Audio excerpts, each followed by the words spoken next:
तुझसे जो मिलके मजा है कहाँ वो गणित के सवालों में है। नमस्कार साथियों, मैं सुमित शिवराम। एसएससी किरण चैप्टर वाइज 9500 प्लस की सीरीज में आज हमारी रेशियो एंड प्रोपोर्शन यानी अनुपात एवं समानुपात की 7th वीडियो है। तो चलिए स्टार्ट करते हैं आज का पहला क्वेश्चन। एक साझा कारोबार में बी की पूंजी ए से आधी थी और यदि 8 महीने के बाद बी ने अपनी आधी पूंजी निकाल ली हो और उसके 2 महीने बाद ए ने अपनी 1/4 पूंजी निकाल ली हो तो ए और बी के लाभ का अनुपात कितना होगा। तो देखो भाई, जब भी ऐसा कोई क्वेश्चन होता है जिसमें कारोबार हो, आप पूंजी लगा रहे हो, कुछ समय के लिए लगा रहे हो और फिर हमें लाभ मिलता है, तो लाभ दो चीजों पर निर्भर करता है। एक आपने पूंजी कितनी लगाई और दूसरी आपने कितने समय के लिए लगाई, यानी पूंजी गुणा में समय, ये बताएगा कि आपको लाभ कितना मिलेगा। तो देखो भाई, यहाँ पे ए अनुपात बी, पहले इनकी पूंजियों का अनुपात। भाई उसने कहा है कि बी की पूंजी ए से आधी थी, यानी अगर बी की पूंजी 1 थी तो ए की पूंजी 2 थी।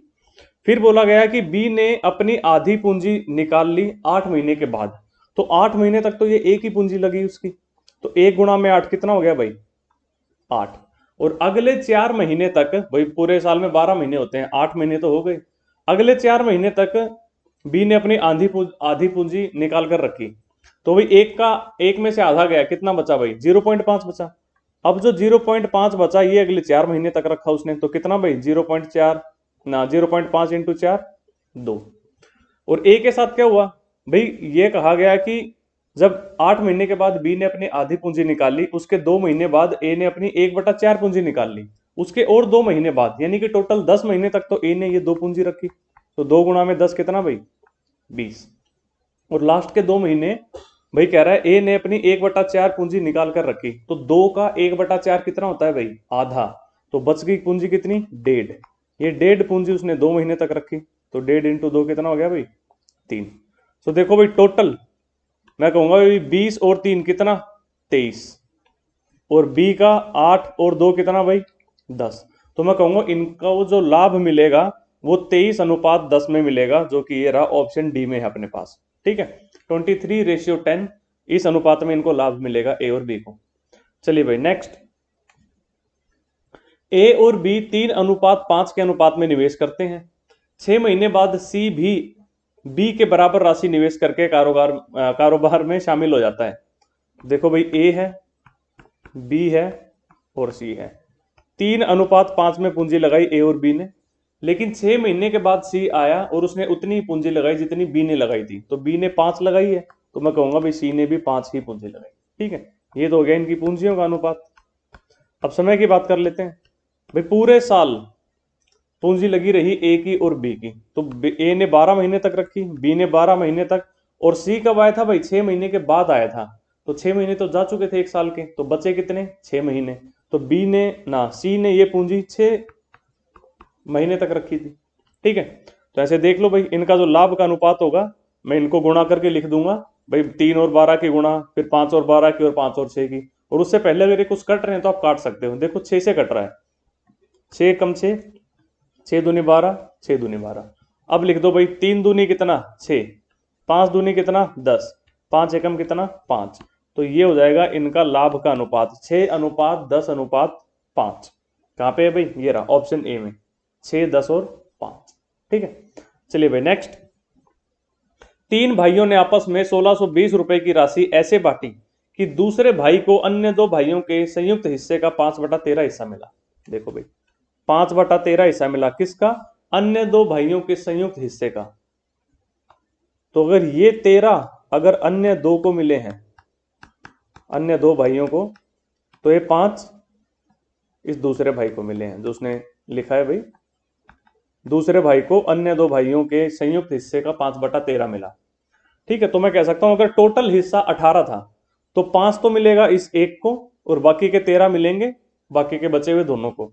तो उसने ये पूछा भाई दूसरे भाई का हिस्सा कितना था, भाई मैं कहूंगा 5 हिस्सा था 18 में से, यानी कि 5/18 हिस्सा मिला है उसको।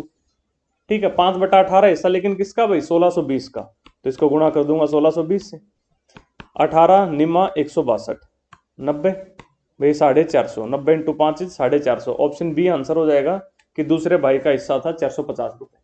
ठीक है, चलिए भाई नेक्स्ट, 770 रुपए को ए बी सी में इस प्रकार विभाजित किया गया है कि जितना धन बी और सी को मिलाकर मिला उसका 2/9 हिस्सा ए को मिला। वैसा ही सवाल जैसा पहले वाला था भाई, ए को उतना मिला ना, जितना धन बी और सी को मिलाकर मिला उसका 2/9 हिस्सा ए को मिला। तो मैं कह सकता हूं अगर ये 9 मिला बी और सी को तो ये 2 मिला ए को।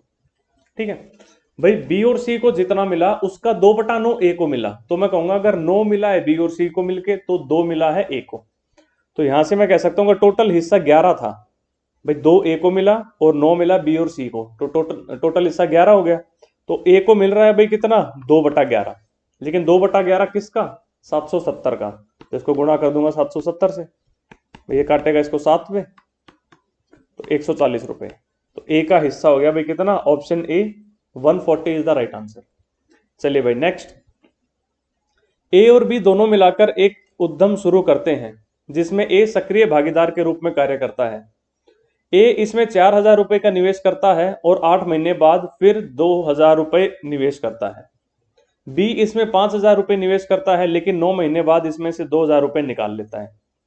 फिर कह रहा है सक्रिय भागीदार होने के नाते ए लाभ में से भत्ते के रूप में प्रति माह 100 रुपए लेता है। तो यदि वर्ष में 6700 रुपए का लाभ हुआ है तो बी का शेयर कितना होगा। ठीक है भाई, वही बात है भाई, कितना पूंजी कितने समय के लिए, पूंजी गुणा में समय, ये निर्भर करेगा भाई, इस पे निर्भर करेगा लाभ। तो देखो लिख लो पहले ए और ये बी। ए ने लगाए थे 4000 रुपए और बी ने लगाए थे 5000 रुपए। अब ए ने 4000 रुपए लगाए और 8 महीने बाद 2000 रुपए और मिला दिए इसमें, तो 8 महीने तक तो ये 4000 ही रही भाई, कितना हो गया इनका इफेक्ट, 32000 का। और 8 महीने बाद उसने 2000 और मिला दिए, तो अब उसकी पूंजी 6000 हो गई लास्ट के 4 महीनों के लिए। तो 6000 इंटू 4 कितना भाई, 24000। ठीक है, अब बी की बात कर लेते हैं। बी इसमें 5000 रुपए निवेश करता है लेकिन 9 महीने बाद 2000 निकाल लेता है, तो 9 महीने तक तो ये 5000 रहे उसके, तो 5000 गुणा में 9 कितना भाई, 45000। अब उसने 2000 निकाल लिए, 5000 में से 2000 गए, कितने बचे अब, 3000 रुपए, और ये अंत के 3 महीनों के लिए कितना हो गया भाई, ये 9000। तो मैं इफेक्ट की बात करूं तो भाई ए का बन गया 32000 और 24000 कितना, 56000, और बी का बन गया भाई 45 और 9 कितना, 54000। ठीक है, तो यानी कि ए को और बी को जो पैसा मिलेगा वो 56,000 अनुपात 54,000 में मिलेगा। तो इनका अनुपात देख लो, 3 0 से 3 0 कट गए, 56 और 54 का आधा आधा कर दो, कितना भाई 28 अनुपात 27 में पैसा मिलेगा ए को और बी को। फिर उसने आपको कंडीशन दी है कि भाई ए को 100 रुपए प्रति माह मिले हैं, क्यों, क्योंकि वो एक सक्रिय भागीदार था, तो हर महीने 100 रुपए मिले हैं, तो भाई साल के 1200 रुपए मिल गए ए को। तो ये जो 6700 का लाभ हुआ है, 6700 का, इसमें से 1200 तो ए ले गया सीधा, कितने बच गए अब भाई, 5500 रुपए बच गए। अब ये जो 5500 रुपए बच गए ये ए और बी में बटेंगे किस अनुपात में, 28 अनुपात 27 में। तो उसने आपसे पूछा बी का शेयर कितना होगा। देखो 28 और 27 मिलके कितना भाई, 55, लेकिन कह रहा है 55 नहीं 5500, तो मैं कहूंगा ए को इसमें से मिलता 2800 और बी को मिलता 2700। ठीक है, उसने बी का भाग पूछा है आपसे, बी का शेयर कितना होगा, तो मैं कह दूंगा option C 2700 is the right answer. ठीक है, चलो भाई नेक्स्ट। एक व्यक्ति के 3 बेटे, 2 बेटियां तथा एक पत्नी है। उन्होंने 19,000 रुपए की राशि को आपस में इस प्रकार बांटा कि प्रत्येक बेटी को प्रत्येक बेटे से 1.5 गुना राशि मिले तथा उसकी पत्नी को प्रत्येक बेटे से 600 रुपए कम मिले। तो तीनों बेटों को मिलने वाली कुल राशि क्या है। देखो भाई 3 बेटे मैंने मान लिए भाई, A1 A2 और A3। फिर कह रहा है 2 बेटियां मैंने मान ली भाई B1 और B2। फिर कह रहा है एक पत्नी मैंने मान ली C1। 19,000 रुपए इन सबको बांटे हैं और एक कंडीशन दी है कि प्रत्येक बेटी को प्रत्येक बेटे से 1.5 गुना राशि मिली है। भाई 1.5 गुना ज्यादा मिल रहा है बेटी को, तो मैं कहूंगा अगर बेटे को 2 रुपए मिल रहे हैं तो बेटी को 3 मिलेंगे। अगर 1.5 गुना का मतलब ये है कि अगर एक को 1 मिल रहा है तो दूसरे को 1.5, तो इनको दुगना कर दो, 1 का दुगना 2, 1.5 का दुगना 3, यानी हर बेटे को अगर 2x मिल रहा है तो बेटी को 3x मिलेगा। मैंने मान लिया इस बेटे को 2x मिला, इस बेटे को भी 2x राशि, इस बेटे को भी 2x, लेकिन हर बेटी को बेटे से 1.5 गुनी, तो 2 का 1.5 गुना हो गया 3, तो इसको मिली 3x और इसको भी मिली 3x। अब बात आई पत्नी की, कह रहे पत्नी को प्रत्येक बेटे से 600 रुपए कम, तो प्रत्येक बेटे को तो 2x मिल रहा है, तो पत्नी को मिलेगा 2x में से गए 600, ये पैसे बट गए। ठीक है, और ये सारे पैसे मिलके कितने हैं? 19,000। यानी जब आप इन सबको जोड़ दोगे तो 19,000 के बराबर होना चाहिए। इन सबको जोड़ो भाई, 2 2 2 6 हो गया, 6 और 3 9 और 3 12 और 2 14। भैया 14x माइनस में 600 बराबर होगा 19,000 के। यहां से मैं कह दूंगा 14x बराबर होगा 19,600 के। तो भाई x बराबर होगा किसके? 14 का स्क्वायर होता है 196, भाई 1400 के। ठीक है, यानी x का मान 1400 आ गया। अब उसने बोला क्या? तीनों बेटों को मिलने वाली कुल राशि क्या है?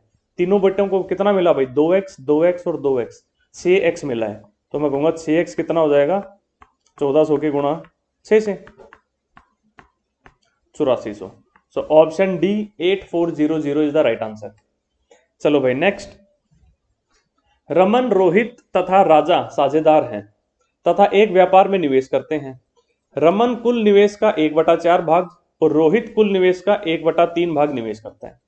तो आप देखो भाई, जो कुल निवेश है उसको आप कितना मानो कि उसका 1/4 करना भी बड़ा आसान और 1/3 करना भी बड़ा आसान हो, यानी वो 4 से भी भाग हो सके और 3 से भी भाग हो सके। तो आप 12 मान लो, 12 4 से भी भाग होता है और 3 से भी। मैंने मान लिया भाई कुल निवेश 12 था, तो इसमें कह रहा है भाई रमन ने कितना निवेश किया है? 1/4 हिस्सा। 12 का 1/4 कितना होता है भाई? 3। रोहित ने 1/3 हिस्सा, तो भाई 12 का 1/3 कितना होता है? 4। अब बच गया कौन? राजा। तो 12 में से 3 और 4 तो रमन और रोहित निवेश कर चुके हैं, तो बच गए कितने? 5 और बच गए, यानी ये 5 निवेश किए होंगे राजा ने। अब उसने पूछा क्रमशः रमन, रोहित तथा राजा के लाभ का अनुपात क्या होगा? भाई उनके लाभ का अनुपात वही होगा जो उनकी पूंजी का अनुपात होगा। अगर 3 लोगों ने बराबर समय के लिए पैसा रखा है तो उनकी पूंजी के अनुपात में ही उनका लाभ का अनुपात होगा। अगर समय अलग अलग होता तो हम कहते भाई पूंजी गुना में समय। समय तो तीनों का बराबर है, तो क्या फायदा एक ही चीज से तीनों को गुणा करोगे फिर तीनों को काटोगे। तो मैं कहूंगा इनको लाभ भी 3:4:5 में ही होगा, जो कि ये रहा भाई ऑप्शन सी में 3:4:5 इज द राइट आंसर। चलो भाई नेक्स्ट। ए तथा बी ने 3:8 के अनुपात में हिस्सेदारी करके व्यापार प्रारंभ किया। 4 महीनों बाद सी ने बी के द्वारा निवेश की गई राशि की 3/4 राशि का निवेश करके बिजनेस में भागीदारी प्रारंभ की। ठीक है भाई, ए, बी और सी। ए ने अगर 3 रुपए लगाए तो बी ने 8 रुपए लगाए होंगे। फिर कह रहा है कि भाई 4 महीने बाद सी आया और उसने कितनी राशि लगाई? बी के द्वारा निवेश की गई राशि का 3/4। अब बी ने तो 8 निवेश किए, तो 8 का 3/4 कितना हो गया भाई? 6। यानी सी ने पैसा लगाया 6। ठीक है, ये तो हो गया इनकी पूंजी का अनुपात। अब बात कर लेते हैं समय की। तो भाई पूरे साल तक ए ने पैसा रखा, यानी 12 महीने तक, बी ने भी पूरे 12 महीने तक, और सी 4 महीनों के बाद आया था, तो सी का पैसा 8 महीने तक ही रहा, तो इसको गुणा कर दूंगा 8 से। ठीक है, फिर पूछा गया ये है कि भाई वर्ष के अंत में उनका लाभ कितना था यदि सी को 24,000 रुपए मिले थे। तो देखो इनके लाभ का अनुपात वही होगा पूंजी गुना में समय। तो देखो पहले कुछ कट रहा है तो काट सकते हो, 4 से, अच्छा 6 से काट लो, 6 कम 6, 6 दूनी 12, 6 दूनी 12। ठीक है, फिर 2 से काट सकते हो, 2 कम 2, 2 कम 2 और 2 चौके 8। तो कितना मिल गया भाई? 3:8:4 में पैसा मिलेगा ए, बी और सी को। फिर वो कह रहा है सी को तो 24,000 मिले हैं, इस 4 की जगह आपको दे रखा है 24,000। कितना गुना भाई? 6,000 गुना। तो कह रहा है इन सबको मिला के कितना पैसा मिला था। ठीक है, तो सबको मिला के कितना भी? 8 और 4 12, 12 और 3 15। तो मैं कहूंगा 15 न होके 15 का 6,000 गुना भाई कितना? 90,000। Option C 90,000 is the right answer. चलिए भाई नेक्स्ट। ए, बी और सी एक रेस्टोरेंट शुरू करने के लिए निवेश करते हैं। कुल निवेश 3 लाख रुपए था। बी ने ए की तुलना में 50,000 रुपए का अधिक निवेश किया और सी ने बी से 25,000 रुपए कम निवेश किया। तो देखो भाई ये ए है, ये बी है, ये सी है। ठीक है, तीनों ने मिलकर 3 लाख रुपए लगाए हैं। कह रहे बी ने ए की तुलना में 50,000 रुपए अधिक लगाए, तो अगर ए ने एक्स लगाए तो बी ने एक्स प्लस 50,000 लगाए, और कह रहे सी ने बी से 25,000 रुपए कम लगाए। तो भाई एक्स प्लस 50,000 में से 25,000 निकाल दो, तो सी का कितना बचा भाई? X plus 25,000। ठीक है, कह रहे यदि वर्ष के अंत में 14,400 रुपए का इनका लाभ था तो सी का हिस्सा कितना होगा? तो देखो भाई ये जो तीनों ने पूंजी लगाई है, तीनों की पूंजी का योग कितना है भाई? 3 लाख रुपए। ठीक है, उसने कहा भी 3 लाख रुपए लगाए थे तीनों ने मिलके, तो इन तीनों को जोड़ दो। x plus 50,000 plus x plus 25,000, ये कितना मिल गया भाई? 3x प्लस 75,000 बराबर हो गया 3 लाख के। तो ऐसे 3x का मान आ गया 2,25,000। तो x कितना हो गया भाई? 75,000। ठीक है, यानी ए ने पैसा लगाया था 75,000, बी ने लगाया था 75,000 और 50,000 मिलके कितना भाई? 125,000, और सी ने 75 और 25 यानी 100,000, जो कि 1 लाख होता है। तो मैं कहूंगा भाई अनुपात कितना होगा? 75, 125 और 100, तीनों को 25 से काट दो, 3:5:4 में ए बी और सी को पैसा मिलेगा लाभ का। फिर उसने कहा अंत में भाई 14,400 रुपए मिले हैं, तो सी का हिस्सा कितना? सी का हिस्सा 4, कितने में से भाई? 5 और 4 9, 9 और 3 12, 12 में से सी का हिस्सा 4, तो मैं कहूंगा सी का हिस्सा हो गया 4/12। लेकिन किस में से भाई? 14,400 में से। ये इसको काट देगा 12 पे, तो उत्तर आ जाएगा आपका 4800, यानी option B 4800 is the right answer. चलो भाई नेक्स्ट। एस टी तथा यू ने एक व्यापार शुरू किया तथा उनकी पूंजी का अनुपात दे रखा है भाई आपको। एस टी और यू, इनकी पूंजी का अनुपात भाई दिया है 3:4:6, और अंत में कह रहा है उन्हें जो लाभ मिला है वो 1:2:3 में मिला है। ठीक है भाई, समय का अनुपात अपने को पता नहीं, लेकिन हाँ लाभ का अनुपात पता है। किस अनुपात में लाभ है? 1:2:3 में। ठीक है, और उसने यही पूछा है उनके द्वारा निवेश की गई पूंजी के समय की अवधि का क्रमशः अनुपात क्या होगा। तो देखो पूंजी गुना में समय आपको देता है लाभ, तो देखो 3 की किससे गुणा करूं कि 1 मिले? मैं कहूंगा भाई 1/3। ठीक है, 4 को किससे गुणा करूं कि 2 मिले? मैं कहूंगा भाई 2/4। 6 को किससे गुणा करूं कि 3 मिले? मैं कहूंगा 3/6। तो इनके समय का अनुपात ये हो जाएगा भाई क्या? 1/3 अनुपात 2/4 को लिखूंगा 1/2, और फिर अनुपात 3/6 को फिर से लिखूंगा 1/2। अब 1/2 अनुपात 1/3 अनुपात 1/2 अनुपात 1/2, भाई नीचे 3 2 2 है, इनको काटने के लिए आप इन तीनों को 6 से गुणा कर दो। ठीक है, क्योंकि 3 के पहाड़े में भी 6 आता है, 2 के पहाड़े में भी 6 आता है, तो इन तीनों को आप 6 से गुणा कर दो। तो 6/3 कितना भाई? 2, 6/2 कितना भाई? 3, और फिर 6/2 कितना भाई? 3। सो 2:3:3, ये मेरा आंसर हो जाएगा। So option B 2:3:3 is the right answer. चलिए भाई नेक्स्ट। भाई 9400 रुपए को ए बी और सी में इस प्रकार विभाजित किया जाता है कि ए के हिस्से का 20% बराबर है बी के हिस्से का 25% और बराबर है सी के हिस्से का 15%। तो सी का हिस्सा बताएं। ठीक है भाई, ए का 20% बराबर है बी का 25% और ये बराबर है सी का 15%। ठीक है, तो ऐसे ए बी और सी का अनुपात निकाल सकते हो भाई। ऐसी संख्या जो 20, 25 और 15 तीनों से कटे, यानी इन तीनों का एलसीएम भाई 300। ठीक है, अब तीनों को 300 से भाग दे दो, इसको भाग दे दिया 300 से, इसको भी भाग दे दिया 300 से, इसको भी भाग दे दिया 300 से, तो कितना बचेगा भाई? ये सब चीजें मन मन में करनी है आपको। 20/300 भाई a/15 आ गया, ये आ गया b/12 और ये आ गया c/20। तो a अनुपात b अनुपात c कितना हो जाएगा भाई? 15:12:20। अब वो कह रहा है कि भाई सी का हिस्सा कितना होगा 94,000 में से। अब टोटल देखो कितना, 15 और 12 27 और 20 47, 47 में से सी को 20 मिल रहे हैं, तो सी का हिस्सा है भाई 20/47। ठीक है, लेकिन किसका 20/47 भाई? 94,000 का। तो इसको 2 पे काट देगा, ये आपको उत्तर मिल जाएगा 20 गुणा में 2,000 यानी 40,000। Option C 40,000 is the right answer. चलो भाई नेक्स्ट। 3,170 रुपए की राशि को एक्स वाई तथा जेड में इस प्रकार विभाजित किया गया है कि यदि एक्स वाई तथा जेड के हिस्सों में से क्रमशः 13 रुपए, 12 रुपए और 18 रुपए कम कर दें तो उनके हिस्सों का अनुपात 20, 18 और 21 हो जाएगा। ठीक है भाई, एक्स वाई और जेड भाई 20x, 18x और 21x इनका हिस्सा हो जाएगा कब? जब इनके हिस्सों में से 13 रुपए, 12 रुपए और 18 रुपए अगर आप निकाल दो तो यहां से मैं कह दूंगा भाई 20x plus 18x plus 19x plus 21x कितना हो गया भाई?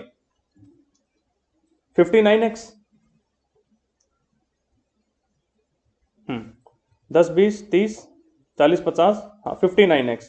तो ये 59x का मान कितना हो गया भाई? मैं कहूंगा 3170 में से कितने घटा दिए थे आपने, तब जाके ये बना था। 13, 12 और 18 घटा दिया था।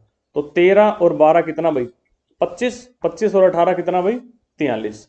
तो इसमें से 43 आप घटा दो, तो कितना मिल गया आपको 59x? मैं कहूंगा 3127।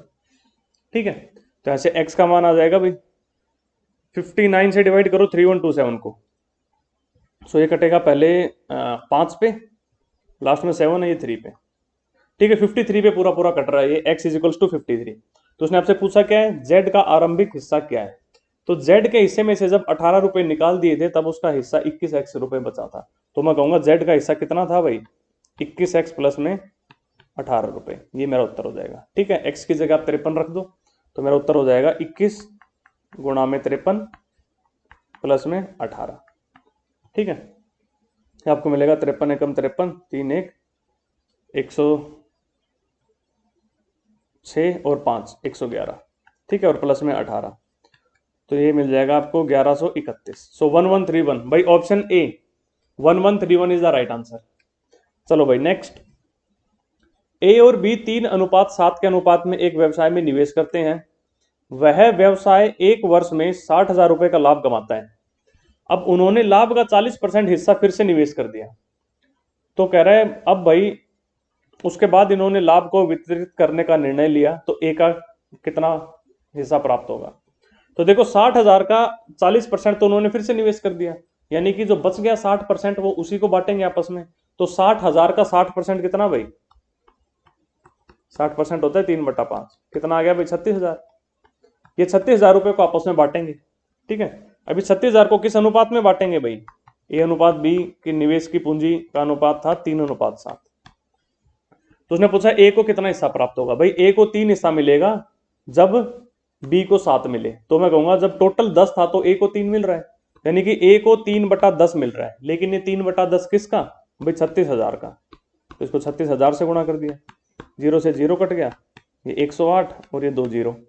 सो 10,800, option C 10,800 is the right answer. चलिए इस वीडियो में इतना ही रखते हैं, इसके बाकी के क्वेश्चन हम अगली वीडियो में करेंगे। तब तक के लिए okay, tata, take care, bye bye.